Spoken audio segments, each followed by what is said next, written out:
Le 1er septembre 1939, l'Allemagne envahit la Pologne. 2 jours plus tard, le Royaume-Uni et la France déclarent la guerre. Le 17 de ce même mois, l'URSS franchit à son tour les frontières polonaises. L'Italie suit, ainsi que d'autres alliés des forces de l'Axe. En quelques jours, la quasi-totalité de l'Europe se retrouve soit en guerre, soit occupée. L'Amérique du Nord soutient indirectement l'effort des Alliés en envoyant des armes, des munitions et un soutien financier, tout en niant toute implication. Car en effet, les citoyens des États-Unis ne veulent pas d'une nouvelle guerre en Europe. Le 7 décembre 1941, le Japon frappe Pearl Harbor, à Hawaï. Le lendemain, les États-Unis déclarent officiellement la guerre en réaction à cette attaque. Le 11, l'Allemagne et l'Italie soutiennent leurs alliés japonais. 6 mois plus tard, les États-Unis ont pris le dessus. Le 2 septembre 1945, le Japon se rend sans condition après avoir reçu 2 bombes nucléaires sur son territoire. Nombre d'historiens affirment encore aujourd'hui que sans l'intervention directe des États-Unis, le Japon aurait certainement gagné dans le Pacifique. Pourquoi donc le Japon est-il rentré dans cette guerre ?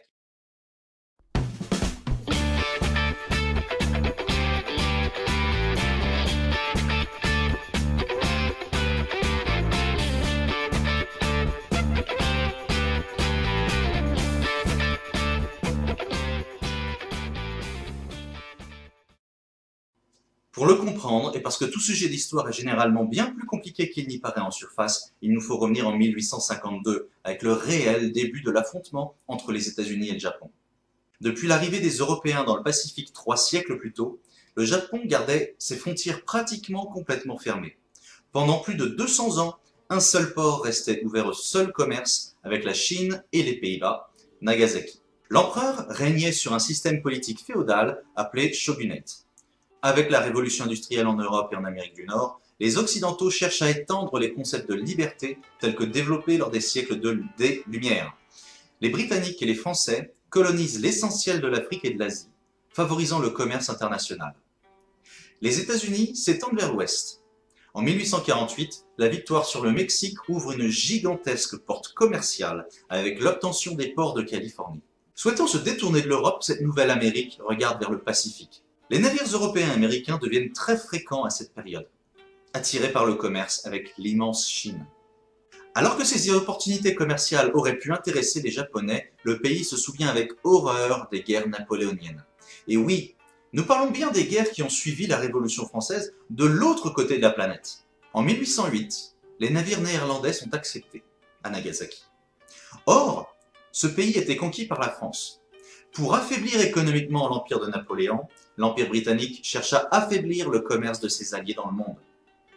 Un navire de la Royal Navy entra dans le port de Nagasaki sous pavillon des Pays-Bas et captura un émissaire néerlandais. Le capitaine britannique ordonna aux Japonais de lui livrer de l'eau et de la nourriture et ouvrit le feu dans la baie pour montrer qu'il était prêt à couler les navires présents. Cet événement a profondément choqué les Japonais, à tel point qu'une loi fut promulguée interdisant à tout navire de s'approcher des côtes de l'archipel, quelles qu'en soient les conditions. Au début des années 1850, les États-Unis sont particulièrement inquiets face à la montée en puissance du commerce et des colonies britanniques et françaises. Ces deux pays favorisent ouvertement les échanges au sein de leurs empires plutôt qu'avec le reste du monde.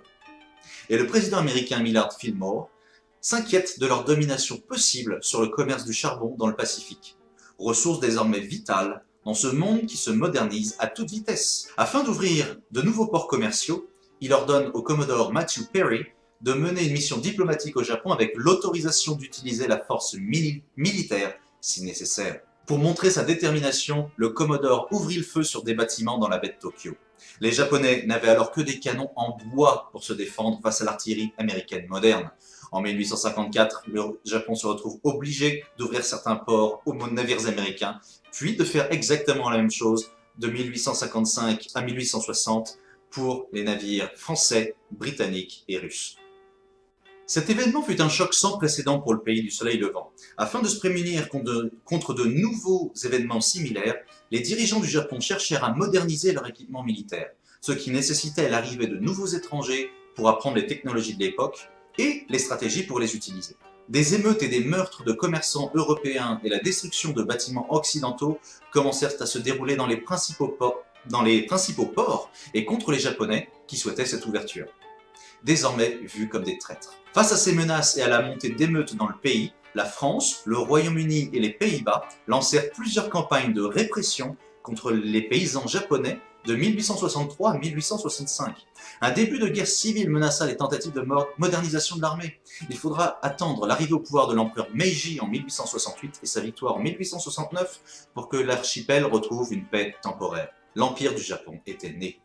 Lors des 15 années précédentes, l'instabilité politique fut la principale raison des difficultés des Japonais pour moderniser leur armée, mais l'économie exsangue et coupée des ressources internationales à cause de l'isolationnisme des siècles précédents avait aussi joué.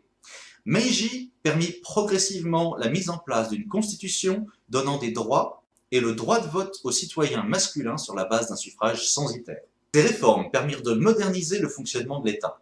Avec ces moyens supplémentaires, l'empereur commença à envoyer des représentants en Europe, particulièrement en Allemagne, pour trouver l'inspiration pour développer de nouvelles réformes. Une banque centrale japonaise, sur le modèle européen, fut créée pour financer un réseau ferré moderne.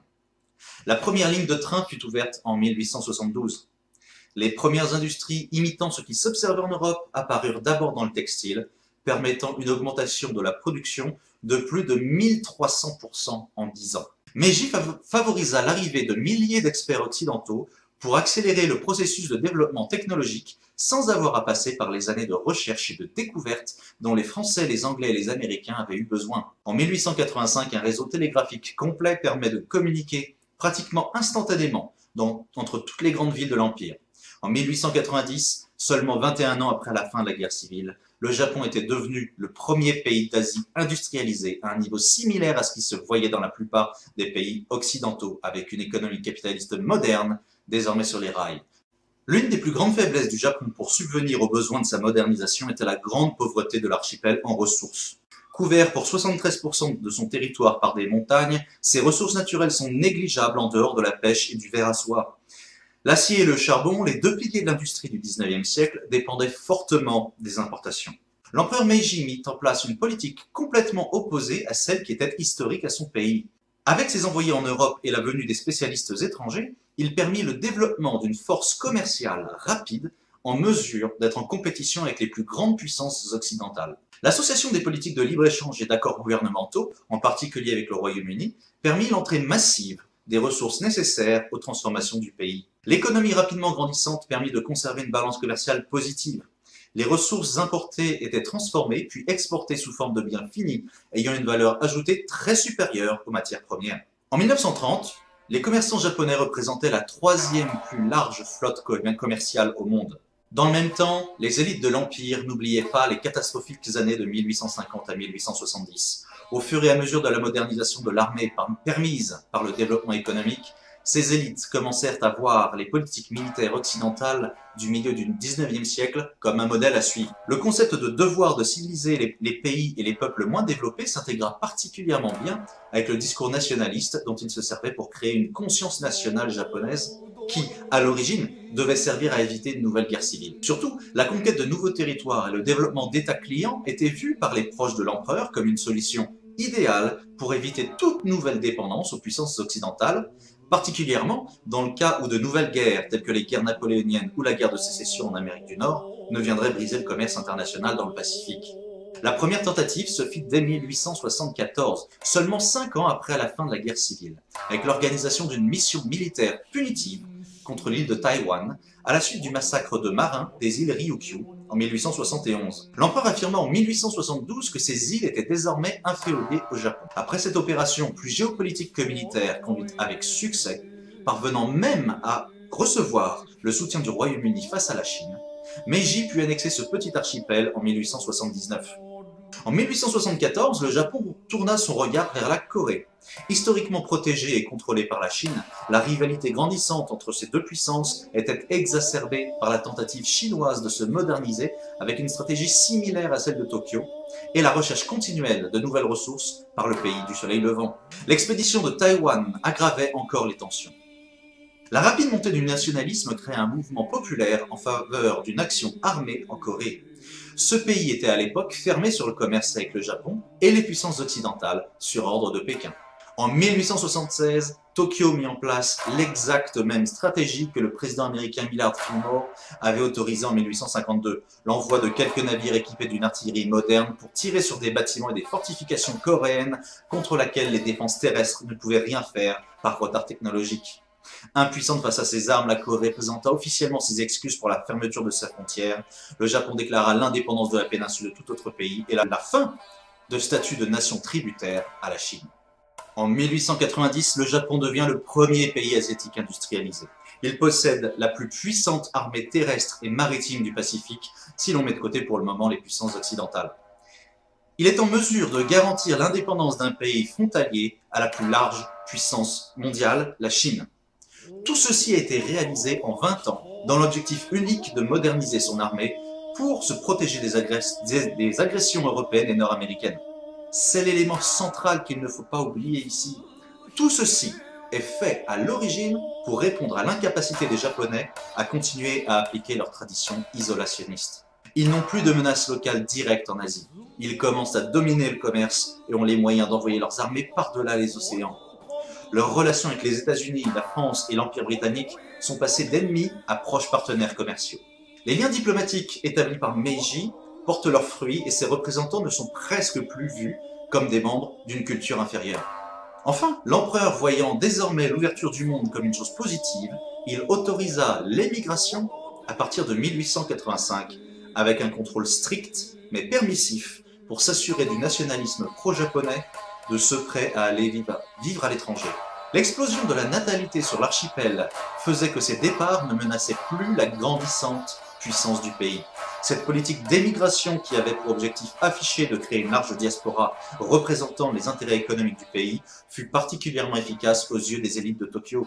Aux États-Unis, les populations d'origine nippone furent si efficaces dans leur implantation locale qu'en 1913, la Californie leur interdit l'achat de terres car les citoyens japonais déjà présents font une forte concurrence aux citoyens américains. La politique de vérification idéologique fut également un succès qui servit de justification au gouvernement américain pour interdire l'immigration japonaise à partir de 1924. Puis pendant la Seconde Guerre mondiale, le président Roosevelt fit enfermer plus de 100 000 Japonais dans des camps de concentration. Politique également suivie par le Canada dès 1942, de crainte qu'ils ne cherchent à soutenir le pays de leurs ancêtres depuis l'intérieur des frontières américaines. Les tensions avec la Chine ne sont pas retombées après 1876, bien au contraire. Après le risque d'un premier conflit armé en 1884, les luttes d'intérêt pour le contrôle de la Corée mènent à la guerre de 1894. En 8 mois, et sans avoir subi de défaite, le Japon est vainqueur. L'empereur obtient la reconnaissance de l'indépendance de la Corée par Pékin, ainsi que l'annexion de Taïwan. Il faudra une intervention diplomatique combinée de la Russie, de la France et du Royaume-Uni pour annuler une clause d'annexion de la péninsule de Liaodong, située au nord de la Corée. Les puissances occidentales craignent une dislocation de la Chine en cas d'un affaiblissement trop important de la dynastie Qing. Ce dernier élément n'est pas anodin. Avec Taïwan, le Japon commence réellement son expansion en dehors de ses frontières, mais avec la péninsule de Liaodong, Meiji exprime pour la première fois une ambition non dissimulée, non seulement de conquérir des territoires sur le continent, mais particulièrement en Chine, un immense champ de bataille qui sera crucial pendant la Seconde Guerre mondiale. Enfin, tout est en place pour le plus important des événements de l'ère Meiji. Le Japon semble puissant, mais aucun pays non européen n'a réussi à s'opposer avec succès aux principales puissances européennes depuis le siège de Vienne de 1683. Au cours des XVIIIe et XIXe siècles, la Russie a continuellement augmenté ses territoires à travers toute l'Asie. Elle cherche à consolider sa présence dans le Pacifique avec l'obtention d'un port qui serait toute l'année ouvert, suffisamment au sud pour ne pas être pris dans les glaces l'hiver, Port Arthur. Or, ce port est très justement placé au bout de la péninsule que le Japon avait réclamé de la Chine en 1895. Le conflit est inévitable. La guerre est déclarée en 1904. Le 5 septembre 1905, la Russie est forcée de reconnaître une humiliante défaite après avoir perdu les 2/3 de ses navires de guerre et de céder la moitié sud de l'île Sakhaline, une île sur laquelle le Japon n'a aucune légitimité historique. La victoire du Japon fut un choc pour l'ensemble des puissances occidentales et un élément justificateur du nationalisme nippon permettant l'accélération du processus d'expansion. En 1910, la Corée est annexée. Un vaste territoire représentant une augmentation de la surface de l'Empire de 58%. Le nord du pays est particulièrement riche en ressources naturelles, notamment en métaux et en charbon. Meiji, qui décédera 2 ans plus tard, est parvenu à transformer son pays en proie à la guerre civile, à la suite des interventions militaires étrangères, en un vaste empire moderne, industrialisé et pratiquement indépendant des ressources les plus stratégiques du début du XXe siècle. L'empereur Taisho, qui va régner jusqu'en 1926, va se concentrer sur la consolidation des acquis de son père. Il va profiter de la Première Guerre mondiale pour conquérir des bases allemandes dans le Pacifique et chercher à étendre sa maîtrise du continent en Asie en envahissant des territoires russes après le début de la Révolution d'octobre en 1917. Cette politique agressive est désormais vue d'un très mauvais œil dans les pays occidentaux. En Chine, en Europe et en Amérique du Nord, des sentiments anti-japonais se développent. Une période difficile s'annonce. Lorsque l'empereur Hirohito arrive au pouvoir, il n'a pas les moyens de voir l'avenir aussi positivement qu'à la mort de son grand-père. Les conséquences de son impérialisme et la menace que représente désormais le Japon à la suite de la victoire sur la Russie servent d'argument pour des politiques anti-nippones. En 1921, les Britanniques rompent l'alliance anglo-japonaise et, comme nous l'avons vu, 3 ans après, les États-Unis interdisent l'immigration de ressortissants japonais. Les Occidentaux vont progressivement mettre des politiques protectionnistes contre Tokyo. Nous pourrions même utiliser le terme de politique commerciale ouvertement hostile en ce qui concerne les États-Unis. Par conviction, autant que pour améliorer leur image, les élites de l'Empire du Japon cherchent à étendre la démocratie. En 1925, le suffrage universel masculin est adopté, mais l'Empire est proche de la banqueroute. L'industrialisation financée à coup de dépenses publiques et de création monétaire jusqu'en 1890, associée au développement d'une armée capable de rivaliser avec l'Europe, ainsi que les guerres successives, ont laissé les finances publiques dans des conditions que Tokyo ne peut plus assumer. La situation économique devient difficile pour des générations qui n'ont connu qu'une rapide croissance pendant les 50 années précédentes. En parallèle, le succès de la révolution soviétique et la victoire finale de l'armée rouge en URSS donnent confiance à une gauche dure. La crainte de la montée d'un fort mouvement politique socialiste encourage le passage en 1925 d'une loi permettant l'interdiction de tout mouvement politique qui prendrait une modification du système électoral ou une limitation de la propriété privée. Mais surtout, face à ces difficultés grandissantes, les dirigeants de la marine et de l'armée de terre vont parvenir à isoler le jeune empereur Hirohito des élus de la Chambre des représentants. Progressivement, les représentants des Japonais vont perdre toute influence sur la politique menée par le Japon. En 1926, l'Empire du Japon est ruiné. Les politiques nationalistes des précédentes décennies et l'idée selon laquelle les Japonais sont radicalement et racialement supérieurs à leurs voisins chinois en particulier, permet aux dirigeants militaires de rendre populaire l'idée que les difficultés économiques ne sont pas liées aux décisions des élites, mais bien à cause des barbares européens et chinois. En 1927, l'ensemble du système bancaire japonais s'effondre face à la rapide dévaluation causée par la Banque centrale et les faillites en cascade des banques locales. Et lorsque la crise de 1929 frappe, Tokyo n'a plus aucun moyen financier pour résister. Rappelez-vous, le Japon n'a pas de ressources autres que les vers à soie et une quantité de terres cultivables très insuffisante pour nourrir les désormais 85 millions d'habitants. Lorsque la crise de 1929 débute, la réaction de la majorité des pays européens et nord-américains est d'appliquer une stricte politique de protectionnisme basée sur le raisonnement de l'économiste John Maynard Keynes. La balance commerciale, c'est-à-dire la valeur des biens exportés moins la valeur des biens importés, doit toujours rester positive. Avec l'effondrement des échanges commerciaux, les Occidentaux ferment leurs frontières pour favoriser leurs marchés nationaux. Le Japon était déjà en difficulté, mais cette crise va avoir des répercussions particulièrement lourdes. Les commerçants de l'Empire du Soleil ne peuvent plus obtenir les ressources nécessaires pour produire des biens finis à haute valeur ajoutée chez eux. De nombreuses entreprises font faillite. Il ne reste plus qu'une ressource que les Japonais auraient pu exploiter, le commerce de la soie. Mais en 1930, la valeur de la soie est devenue quasiment nulle. Les pays développés ne veulent plus en acheter, préférant se concentrer sur les biens de première nécessité. Avec l'effondrement de l'économie de transformation et du commerce de la soie, les Japonais n'ont plus les moyens d'acheter ce dont ils dépendaient le plus, le charbon, l'acier et la nourriture. Les plaines du sud de la Corée sont insuffisantes pour compenser les besoins de l'archipel. Les militaires eux-mêmes voient leurs familles s'enfoncer dans une extrême pauvreté. Début 1931, les premiers cas de famine se déclarent dans un pays qui semblait être devenu l'une des plus grandes puissances mondiales moins de 10 ans auparavant. Dans ce contexte, le nationalisme théorisé dans les années 1860 comme pouvant devenir un facteur d'unité du pays devient un facteur de haine de l'étranger. Les Japonais ne veulent plus dépendre des échanges avec le reste du monde. Bien qu'officiellement toujours une démocratie avec un parlement élu, les jeunes dirigeants de l'armée de terre, voyant leur famille commencer à mourir de faim, isolent définitivement l'empereur qui devient seul décideur, ou en réalité une marionnette aux mains du complexe militaro-industriel nippon. L'Asie tout entière est prête à exploser. Le 18 septembre 1931, le jeune lieutenant japonais Kawamoto va partir en patrouille et déposer de la dynamite sur une ligne de chemin de fer possédée par une entreprise nippone reliant le nord-est de la Chine, précisément la Mandchourie, à la Corée sous contrôle japonais. Il affirmera qu'il s'agissait d'une attaque chinoise. Sa bombe artisanale fut insuffisante pour réellement abîmer les rails, comme vous pouvez le voir sur ces photos, réalisées par les Japonais eux-mêmes après le soi-disant attentat. Mais cet événement sera suffisant pour que le lendemain matin, l'artillerie japonaise ouvre le feu sur l'armée chinoise. En moins d'une semaine, les principales villes de Mandchourie sont contrôlées. La population civile japonaise réagit très mal à cette attaque, qu'ils jugent eux-mêmes comme non justifiée. Mais les victoires rapides et le contrôle désormais total de l'empereur par l'armée empêchent tout mouvement de contestation du gouvernement élu qui cherche à obliger les troupes japonaises à quitter immédiatement la Chine. Le 27 février 1932, Pékin reconnaît sa défaite et la Mandchourie est réorganisée sous le nom de Mandchoukouo, un état fantoche qui obéit aux ordres de Tokyo.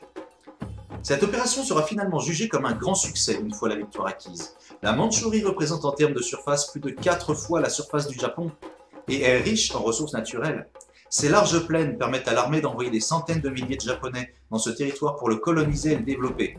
En quelques mois, de vastes exploitations de soja, de coton, de blé, de maïs, de fruits en tout genre et d'opium constituent un parallèle de la création de vastes troupeaux de moutons et de bœufs. Les industries de l'archipel ont à nouveau le charbon, le ciment et l'acier dont elles ont besoin, en particulier pour participer au renforcement de la marine japonaise. Dès 1933, les civils ne voient plus cette guerre comme une décision grave. L'armée est désormais particulièrement populaire, vue comme ayant sauvé l'économie du pays de la famine et de la pauvreté. Mais à l'international, les réactions furent négatives face à un pays que les Occidentaux voient désormais comme une menace pour leurs propres intérêts. La France et le Royaume-Uni exigent une condamnation du Japon et la libération de la Mandchourie, conduisant au retrait du Japon de la Société des Nations, l'ancêtre de l'ONU. La réponse des Occidentaux ne se fit pas attendre. Les restrictions sur le commerce avec le Japon furent augmentées, posant un nouveau problème de ressources, le pétrole. Il y en a très peu au Mandchoukouo. L'armée japonaise organise ses plans pour continuer la conquête de la Chine et solidifier sa mainmise sur les ressources stratégiques pour garantir son indépendance et son isolation. Reprenant le même modèle que pour la Mandchourie, l'armée nippone prépare l'invasion de l'ensemble de la Chine et ses troupes franchissent la frontière en juillet 1937. Cependant, les conseillers de Hirohito regardent déjà au-delà. Afin de s'assurer les ressources en pétrole désormais nécessaires pour une armée moderne, ils envisagent la conquête de l'ensemble de l'Asie du Sud-Est. Rapidement, les tensions qui montent en Europe donnent confiance aux stratèges de l'Empire du Soleil. La France et le Royaume-Uni n'ont pas les moyens d'envoyer des forces suffisantes pour lutter. Et l'URSS, qui semble désormais s'allier avec l'Allemagne, grâce au pacte germano-soviétique du 23 août 1939, garantit la sécurité de la frontière avec le Mandchoukouo. Il reste un adversaire dont l'amiral Yamamoto a particulièrement peur, les États-Unis. Ce pays est devenu la plus grande puissance économique mondiale en 1870 et militaire après la Première Guerre mondiale. Yamamoto est convaincu que le Japon ne peut pas gagner une guerre contre l'Amérique. Si les champs de pétrole d'Indonésie doivent être capturés, il faut s'assurer de ne pas réveiller le géant qui dort. Les nombreuses tentatives diplomatiques pour réchauffer les relations entre ces deux pays continuent à échouer jusqu'en 1941. À ce moment, la guerre en Chine se passe mal. La conquête de Shanghai puis le massacre de Nanking durant l'hiver 1937-1938 a ravivé la flamme combattante des Chinois et encouragé un soutien financier de la part de nombreux pays à travers le monde. En 1940, les Japonais ne parviennent plus à progresser. Récupérer les champs de pétrole devient une question de vie ou de mort pour l'Empire. Hirohito négocie avec les diplomates et les dirigeants militaires au cours de 1941 pour conserver un délai avant d'envisager une frappe contre les États-Unis. La marine japonaise, effrayée à l'idée d'une longue guerre, envisage alors une stratégie pour décourager les États-Unis d'intervenir contre le Japon lorsque l'invasion de l'Asie du Sud-Est aura débuté. L'objectif est d'empêcher que Washington ne puisse se battre dans un conflit qui durerait plusieurs années. Une frappe stratégique préventive est théorisée puis organisée à partir du mois de novembre 1941. L'idée est qu'en déclenchant la guerre et dans les heures qui suivront, couler l'intégralité de la flotte américaine du Pacifique basée à Hawaï obligera les États-Unis à envisager une guerre beaucoup trop coûteuse. L'attaque doit être préventive et endommager suffisamment la marine américaine pour qu'ils ne puissent pas intervenir contre les intérêts du Japon avant au moins 2 ans. Une telle frappe permettrait de négocier directement un traité de paix avec le président Roosevelt pour ensuite lancer les attaques contre les colonies britanniques, néerlandaises et contre l'Australie. L'attaque est finalement décidée et programmée pour le 7 décembre 1941 au matin. Malgré les importants dommages que la marine japonaise aura réussi à infliger, leurs principaux objectifs auront échoué. Les porte-avions américains ne sont pas à Pearl Harbor et ne souffrent d'aucun dommage, permettant aux États-Unis d'envisager une contre-attaque rapide. Pire, le message officiel de déclaration de guerre fut trop long à décrypter pour les diplomates japonais en poste à Washington. L'amiral Yamamoto voulait impérativement que cette déclaration de guerre soit donnée avant les premières frappes, mais la perte de temps en décryptage fit que le message du gouvernement de Tokyo ne fut délivré que le 8 décembre, faisant de l'attaque de Pearl Harbor un crime de guerre. Cet élément de timing créa une ferveur patriotique aux États-Unis, motivant une guerre longue, ainsi que l'engagement de ce pays contre les puissances de l'Axe en Europe. 6 mois plus tard, les porte-avions américains remportent leur première victoire décisive à la bataille de Midway contre l'Empire du Japon, qui n'avait pas connu de défaite militaire majeure depuis le 19e siècle. 3 ans et 2 bombes nucléaires plus tard, l'Empire du Soleil est défait et disparaît de l'histoire, remplacé par le pays du Soleil levant moderne que nous connaissons aujourd'hui. Aujourd'hui, vous avez appris l'origine du régime politique que l'on appelle l'Empire du Japon. La menace que représentaient ceux que les Japonais appelaient les barbares, c'est-à-dire les Britanniques, les Français, les Américains et les Russes, a créé la nécessité d'une modernisation rapide d'un pays non touché par la révolution industrielle. Vous savez aussi que cet archipel est pratiquement dénué de ressources et ses besoins vitaux ont déclenché un expansionnisme qu'ils ont légitimé en affirmant copier les modèles français et anglais. Mais ces expansions ont rapidement créé des tensions avec les Occidentaux. Vous avez compris que, du point de vue du Japon, la Seconde Guerre mondiale n'était aucunement une guerre idéologique. Au contraire, c'était une guerre absolument classique dans ses causes. Et l'attaque de Pearl Harbor était vue par les Japonais comme une simple frappe préventive pour protéger leurs approvisionnements en nourriture, charbon et pétrole. Veillez à chercher de nombreuses sources supplémentaires et à avoir un avis mesuré et le plus éclairé possible. Je vous encourage à aller compléter vos connaissances sur ce sujet avec de nombreuses lectures et de développer votre propre regard critique de toutes sources, dont même cette vidéo. L'histoire est complexe et les réponses simples apportent le risque continuel d'erreurs de compréhension. Merci pour avoir regardé notre premier cours d'histoire en vidéo. J'espère qu'elle aura été aussi intéressante pour vous à suivre que pour nous à réaliser. Merci à nos mécènes qui permettent à Brest Formation de vous apporter des connaissances et des compétences en sciences humaines sans condition de moyens. Si vous souhaitez nous aider, vous pouvez devenir l'un de nos mécènes sur Tipeee via la page www.tipeee.com/brestformation pour 1 € par mois. Et pour continuer à apprendre avec plaisir, n'hésitez pas à vous abonner à notre chaîne. Si vous avez des questions auxquelles nous n'avons pas répondu dans cette vidéo, vous pouvez la poster directement dans les commentaires. Et ce sera un plaisir de venir vous y répondre.